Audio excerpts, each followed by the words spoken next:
Indian army के लिए बनाया गया एक ऐसा रम जिसने पूरी दुनिया को अपना दीवाना बना दिया। दोस्तों, हमारे देश भारत में करीब 20% लोग अल्कोहल कंज्यूम करते हैं और इन लोगों के टेस्ट भी काफी अलग अलग होते हैं। लेकिन एक ब्रांड ऐसा भी है जिसकी रम का चस्का हर भारतीय ड्रिंकर की ही जुबान पर सर चढ़कर बोलता है। जी हाँ, मैं बात कर रहा हूँ ओल्ड मॉन्क की, जिसने अपने 70 साल के इतिहास में भारत ही नहीं बल्कि दुनिया के 50 से भी ज्यादा देशों को अपना दीवाना बनाया है। एक तरफ तो ओल्ड मॉन्क गरीब लोगों के लिए रम का एक अफोर्डेबल ऑप्शन है, तो वहीं अमीरों को भी इसका टेस्ट खूब भाता है। मतलब चाहे अमीर हो या फिर गरीब, रम का शौकीन हर इंसान ओल्ड मॉन्क के लॉयल कस्टमर की लिस्ट में आता है। अब दोस्तों, एक टाइम था जब ओल्ड मॉन्क भारत के 50% अल्कोहल मार्केट को कंट्रोल किया करता था और विजय माल्या, जो भारत के अल्कोहल किंग कहे जाते हैं, वो भी इस ब्रांड का मुकाबला नहीं कर पा रहे थे। लेकिन फिर साल 2002 में कुछ ऐसा हुआ जिसने ओल्ड मॉन्क के मार्केट शेयर को 50% से सीधा 10% पर पहुंचा दिया और आज के समय में ये महज 5% ही बचा हुआ है। यहाँ तक कि साल 2015 में तो ऐसी खबरें भी आई थी कि शायद ये ब्रांड हमेशा के लिए बंद कर दिया जाएगा। हालांकि ऐसा हुआ तो नहीं, पर दुनिया के टॉप अल्कोहल ब्रांड्स में गिने जाने वाले ओल्ड मॉन्क की हालत आज भी बेहद खस्ता हाल है। तो आखिर वो क्या रीजंस हैं जो कि अल्कोहल मार्केट से ओल्ड मॉन्क का सफाया कर रहे हैं और ओल्ड मॉन्क कैसे एक बार फिर से रिवाइव कर सकती है, आज के इस वीडियो में हम सब कुछ डिस्कस करने वाले हैं। लेकिन दोस्तों, ओल्ड मॉन्क के डाउनफॉल को जानने से पहले हमें यह समझना होगा कि कैसे ये ब्रांड हर पीने पिलाने वाले इंसान के दिल में अपनी एक अलग जगह बनाने में कामयाब हुआ। हमारे इस स्टोरी की शुरुआत होती है 1850 के दशक से, जब बॉम्बे और कलकत्ता की भीषण गर्मी से बचने के लिए ब्रिटिशर्स शिमला का रुख करते थे। ब्रिटिश आर्मी के सैनिकों को बियर पीने का बहुत शौक था, लेकिन उस समय तक भारत में कहीं भी बियर नहीं बनाई जाती थी। ऐसे में मजबूरन इन बियर बॉटल्स को इंग्लैंड से लाया जाता था, जो कि अंग्रेजों के लिए एक महंगा सौदा था। इसी दौरान एडवर्ड अब्राहम डायर नाम के एक इंजीनियर शिमला आते हैं और इस प्रॉब्लम को देखते हुए पास के ही एक टाउन कसौली में बियर बनाने वाली फैक्ट्री, जिसे ब्रुअरी कहा जाता है, उसे सेटअप करते हैं। साल 1854 में एडवर्ड डायर इस फैक्ट्री में एशिया की पहली बियर बनाते हैं, जिसका नाम रखा गया लॉयन बियर। एडवर्ड डायर ने अपनी कंपनी का नाम डायर ब्रुअरीज रखा और आने वाले सालों में कसौली को छोड़कर अपनी फैक्ट्री सोलन, शिमला, बर्मा, रावलपिंडी और क्वेटा तक पहुंचा दी। अब यहाँ आपकी जानकारी के लिए मैं बता दूं कि उस टाइम पर बर्मा, रावलपिंडी और क्वेटा भारत का ही हिस्सा हुआ करते थे। साल 1887 में एच.जी. मैकन नाम के बिजनेसमैन एडवर्ड डायर से सोलन में स्थित उनकी ब्रुअरी को खरीद लेते हैं और वहाँ पर विस्की बनाने का भी काम शुरू कर देते हैं। 1903 में जब शिमला तक रेलवे लाइन पहुंची, तो फिर डायर ब्रुअरीज कंपनी की बियर और विस्की पूरे भारत में बिकने लगी और उनकी सेल्स ऑल टाइम हाई पर पहुंच गई। लेकिन साल 1919 में कुछ ऐसा हुआ जिसने डायर ब्रुअरीज कंपनी के प्रति भारतीयों के प्यार को नफरत में बदल दिया। दोस्तों, ये वही साल था जब कर्नल रेगिनाल्ड एडवर्ड डायर के ही आदेश पर अमृतसर के जलियांवाला बाग में प्रदर्शन कर रहे हजारों निर्दोष भारतीयों पर गोलियां चलाई गई थी। अब क्योंकि Reginald Edward Dyer Dyer breweries company को शुरू करने वाले एडवर्ड डायर के बेटे थे, इसीलिए लोगों ने इनके प्रोडक्ट्स का बहिष्कार करना शुरू कर दिया। ऐसे में एडवर्ड डायर ने एच.सी. मैकन के साथ इस कंपनी का नाम बदलकर डायर मैकन ब्रुअरीज रख दिया। लेकिन ये सफर भी ज्यादा दिनों तक नहीं चला और 1947 में भारत को आजादी मिलने के बाद इसको नरेंद्र नाथ मोहन ने खरीद लिया और अब इस कंपनी का नाम बदलकर मोहन मैककेन प्राइवेट लिमिटेड रख दिया गया और आज भी यही कंपनी ओल्ड मॉन्क की पेरेंट कंपनी है। लेकिन अब सवाल उठता है कि आखिर इस सब में ओल्ड मॉन्क की एंट्री कब और कैसे हुई, क्योंकि अभी तक तो हमने इस नाम के किसी भी रम की बात की ही नहीं है। तो बेसिकली ओल्ड मॉन्क का आइडिया साल 1954 में नरेंद्र नाथ मोहन के बेटे वेद रतन मोहन लेकर आए थे। उन्होंने ऑब्जर्व किया कि भारत में बियर और विस्की के तो कई सारे ब्रांड्स आ चुके हैं, पर रम कैटेगरी में सिर्फ हरकुलस रम नाम की ही कंपनी की मोनोपोली हुआ करती थी। उस समय इंडियन आर्मी को भी हरकुलस ही रम सप्लाई करता था, लेकिन ओल्ड मॉन्क ने आते ही हरकुलस को रिप्लेस कर दिया। ओल्ड मॉन्क टेस्ट और क्वालिटी में इतनी सुपीरियर थी कि इसने कुछ ही सालों में इंडियन अल्कोहल मार्केट पर कब्जा कर लिया और धीरे धीरे हम भारतीयों को अपना दीवाना बना लिया। इंडियन आर्मी के सोल्जर्स के बीच ओल्ड मॉन्क का क्रेज इतना ज्यादा है कि करीब 70 साल बाद भी आर्मी की ज्यादातर बटालियंस को यही रम सप्लाई की जाती है। अब इस सब के बीच आपके दिमाग में ये सवाल भी जरूर आ रहा होगा कि आखिर ओल्ड मॉन्क को अपना नाम कहाँ से मिला।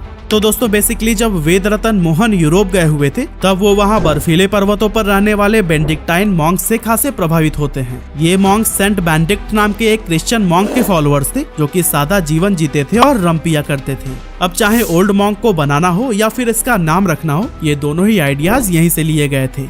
दोस्तों ओल्ड मॉन्क के बारे में एक बात जो इसे सबसे खास और अलग बनाती है वो है इसकी मार्केटिंग स्ट्रेटेजी। एक तरफ जहां बिजनेसेस एडवर्टाइजमेंट और मार्केटिंग में पानी की तरह पैसा बहाते हैं, वहीं ओल्ड मॉन्क ने आज तक कभी भी कोई एडवर्टाइजमेंट नहीं की। आपने ना तो कभी ओल्ड मॉन्क का कोई बैनर या पोस्टर देखा होगा और ना ही कभी इसकी टीवी या फिर डिजिटल एड बनाई गई। ओल्ड मॉन्क की एडवर्टाइजमेंट खुद इसके लॉयल कस्टमर करते हैं और इसके ऑनर्स का मोटो है only taste can advertise it, यानी कि ओल्ड मॉन्क का टेस्ट ही इसकी एडवर्टाइजमेंट है। अब दोस्तों सुनने में तो ये स्ट्रैटेजी बहुत ही अच्छी और रिवोल्यूशनरी लगती है, लेकिन बिजनेस प्रोस्पेक्टिव से ये ओल्ड मॉन्क पर बहुत भारी पड़ रही है। अब अगर मैं कहूँ कि lack of advertisement Old Monk के डाउनफॉल का एक मेजर रीजन है, तो यह बिल्कुल भी गलत नहीं होगा। अब जैसा कि मैंने आपको वीडियो की शुरुआत में भी बताया था, एक समय ओल्ड मॉन्क इंडियन रम मार्केट का 50% से ज्यादा डोमिनेट करती थी, लेकिन आज इसका शेयर 5% से भी कम रह गया है। साल 2002 के पहले तक तो ये हालत थी कि कोई भी अल्कोहल ब्रांड ओल्ड मॉन्क का सामना कर ही नहीं पा रहा था और भारत के अल्कोहल किंग कहे जाने वाले विजय माल्या भी ओल्ड मॉन्क को बीट करने में नाकाम रहे थे।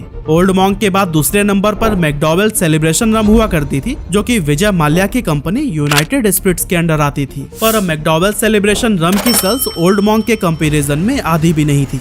लेकिन साल 2002 में मैकडॉवेल्स अपनी सेलिब्रेशन रम को काफी तेजी से एडवर्टाइज करनी शुरू करती है और सिर्फ 3 साल में ही ये कंपनी ओल्ड मॉन्क को पीछे कर देती है। 2002 के पहले तक जो ओल्ड मॉन्क हर साल 80 लाख से भी ज्यादा बॉटल सेल कर रही थी, 2011 के डेटा के अकॉर्डिंग उनकी सेल्स 30 लाख पर आ गई। दूसरी ओर अगर हम मैकडॉवेल्स का 2011 का डेटा देखें तो उनकी सेल्स 1 करोड़ बॉटल से भी ज्यादा की हो चुकी थी। साल 2005 में ओल्ड मॉन्क का प्रॉफिट 2.5 करोड़ रुपए था, जो कि अगले ही साल कम होकर सिर्फ 30 लाख रुपए रह गया था और साल 2014 आते आते तो कंपनी प्रॉफिट की जगह 20 करोड़ रुपए के लॉस में पहुंच चुकी थी।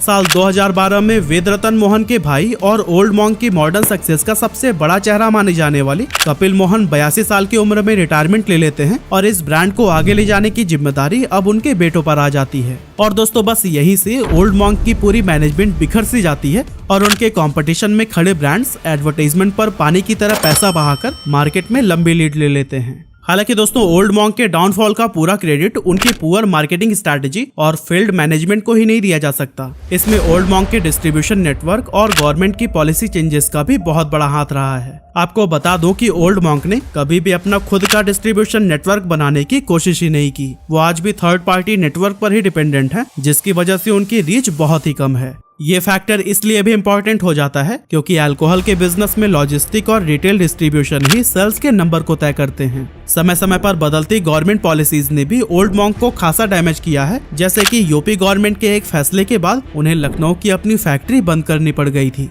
ऐसे ही तमिलनाडु जहां ओल्ड मॉन्क की सेल्स बहुत ज्यादा हाई थी, वहां के स्टेट गवर्नमेंट ने एक दिन अचानक से सारी शराब के सेल्स को अपने हाथों में लेने का फैसला कर लिया। दोस्तों ओल्ड मॉन्क शुरुआत में ज्यादा लोगों के बीच अपनी पहुंच इसलिए बना पाई क्योंकि उनकी प्राइस बहुत अफोर्डेबल थी, लेकिन इसी अफोर्डेबिलिटी ने ही आज ओल्ड मॉन्क की इमेज को बहुत ज्यादा डाउन कर दिया है। एक्चुअली ओल्ड मॉन्क ये समझ ही नहीं पाया कि आजकल का यूथ शो ऑफ करने के लिए अफोर्डेबल नहीं बल्कि सब प्रीमियम सेगमेंट की अल्कोहल को कंज्यूम करना पसंद करता है। बिजनेस में फ्यूचर ट्रेंड्स को न समझ पाना ओल्ड मॉन्क को भारी पड़ा और ये उनके डाउनफॉल का एक मेजर रीजन बना।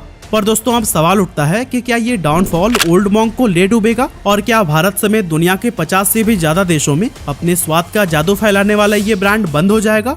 अब दोस्तों इसका जवाब हाँ भी है और नहीं भी। अगर ओल्ड मॉन्क ने अपनी आज वाली हालत नहीं सुधारी तो फिर आने वाले सालों में इस कंपनी को डूबने से कोई नहीं बचा सकता। लेकिन अगर ये कंपनी अपने आप में कुछ चेंजेस करती है और अपने ओवरऑल सिस्टम को बेटर बनाती है तो फिर आज भी ये अपने एवरग्रीन टेस्ट और अनमैच्ड क्वालिटी के दम पर एक बार फिर से टॉप पर पहुंच सकती है। इसके लिए सबसे पहले तो ओल्ड मॉन्क को अपने प्रोडक्ट्स बढ़ाने होंगे और अपनी रम को प्रीमियम सेगमेंट में भी लाना होगा। दूसरी ओर उन्हें अपने डिस्ट्रीब्यूशन सिस्टम को इम्प्रूव करना होगा और थर्ड पार्टी डिस्ट्रीब्यूशन को अलविदा कहना होगा। यहाँ ओल्ड मॉन्क के पास एक बेहतरीन तरीका ये है कि वो अपनी कंपनी के कुछ स्टेक्स किसी अच्छी डिस्ट्रीब्यूशन कंपनी के हवाले कर दे और उनके साथ पार्टनरशिप करके म्यूचुअल इंटरेस्ट से कंपनी को आगे ले जाए। दोस्तों हाल ही में मुकेश अंबानी ने कैंपा कोला को खरीदकर उसे रिवाइव करने का जिम्मा उठाया है और वो मार्केट में इसकी जबरदस्त वापसी कराने वाले हैं। अब अगर आप 70s और 80s के किड्स हैं तो फिर आपको कैंपा कोला का नाम सुनते ही कुछ अपना सा फील आता है। अगर आप रिलायंस की मार्केटिंग स्ट्रैटेजी देखिए तो वो इस फीलिंग का फायदा उठाकर पुराने लोगों के साथ साथ मॉडर्न जनरेशन को भी अट्रैक्ट करना चाहते हैं।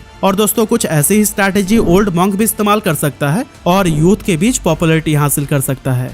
Last but not the least, old monk की मैनेजमेंट ने मार्केटिंग को लेकर जो स्टीरियोटाइप बनाया हुआ है उसे जल्द से जल्द तोड़ने की जरूरत है, क्योंकि आज जो दिखता है बस वही बिकता है। बाकी आप क्या सोचते हैं, क्या ओल्ड मॉन्क मार्केट में वापसी कर पाएगा या फिर आने वाले सालों में इसकी कहानी खत्म हो जाने वाली है? हमें कमेंट करके जरूर बताइएगा।